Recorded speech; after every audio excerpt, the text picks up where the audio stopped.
Good morning, it's James. I do hope and pray this message finds you and your loved ones peaceful, thriving, and well. So let me just begin today's message with, I believe so strongly, and what I'm going to share with you today is potentially one of the most important things I can share with you, and it's coming from a deeply personal place inside of me. This is something I have been working on and working towards for over 35 years. And it literally changed my life. And every single morning, it continues to instill in me a sense of peace and purpose and possibility.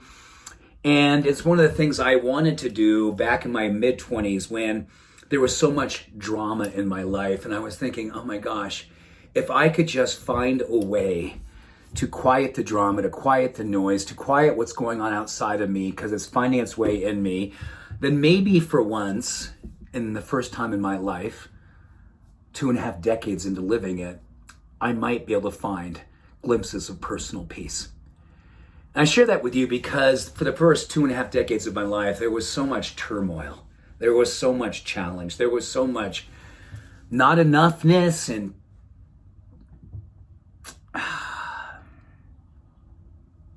too much of the things I didn't want. So what I wanted to do, I began a personal practice. And slowly but surely, I began to weave certain things in my life that became non-negotiables. 3 of which were moving my body every single day, early in the morning, absolutely unequivocally making sure I did some mindfulness work. It was meditation through walking, meditation through sitting. And thirdly, was to stop using drugs and alcohol. Stop, to never use them ever again. And I want to tell you that literally 35 years later, I haven't missed a day. And I'm not sharing that with you because hey, I haven't missed a day, I'm awesome. I haven't missed a day and I'm alive because of that. I'm alive because of that. I want you to know that there's so much power in understanding what it is that brings you to life. And equally probably what it is that steals life from you. I knew that me being in a space where addiction was controlling so much of my life, historically with my family, what was happening personally with how I was reacting to it and then taking in and following many of those footsteps, that I absolutely was going to lose my life if I did not stop doing those things. And it wasn't gonna be like I could just stop doing that without adding some things that were gonna give me a keystone, a foundation, a foothold and possibility for changing my life. And I asked the question of myself when I was in my mid-20s, it was, I want to every single day understand what I could be doing that will pretty much guarantee for me something positive very early in my day. Before anything else happens, I want to establish something positive in my life. I woke up with so much turmoil for the first, between the ages of 12, 13, upwards of 25. Oh my gosh, waking up hungover, waking up with anxiety, waking up depressed, having ideation about leaving the planet.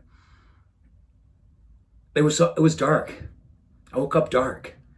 And I used to put a face on because I was lucky in the sense that I could actually resource within me glimpses of positivity, and then I could really hold to them and at least put a face on, which then I realized that was kind of toxic positivity, and that wasn't really me being happy. That was me really actually suffering and trying to put a face on so people wouldn't know my true story.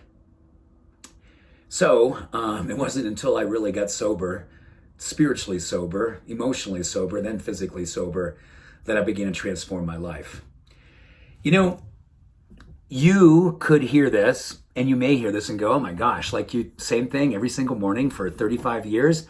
That seems a little harsh, maybe disciplined, a little boring. There's so much joy and creativity in that kind of freedom for me. In fact, I think discipline in that way for me is freedom.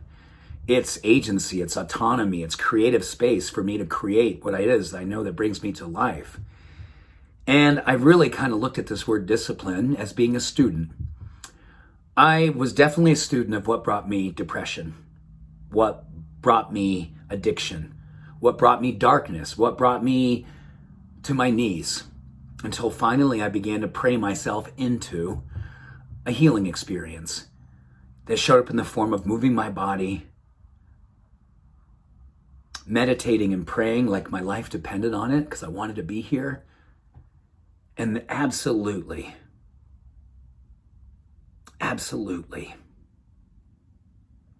deciding that I was going to, each and every day, never ever abuse substances that would put me in between my heart and myself, would put me in between my truth and my soul.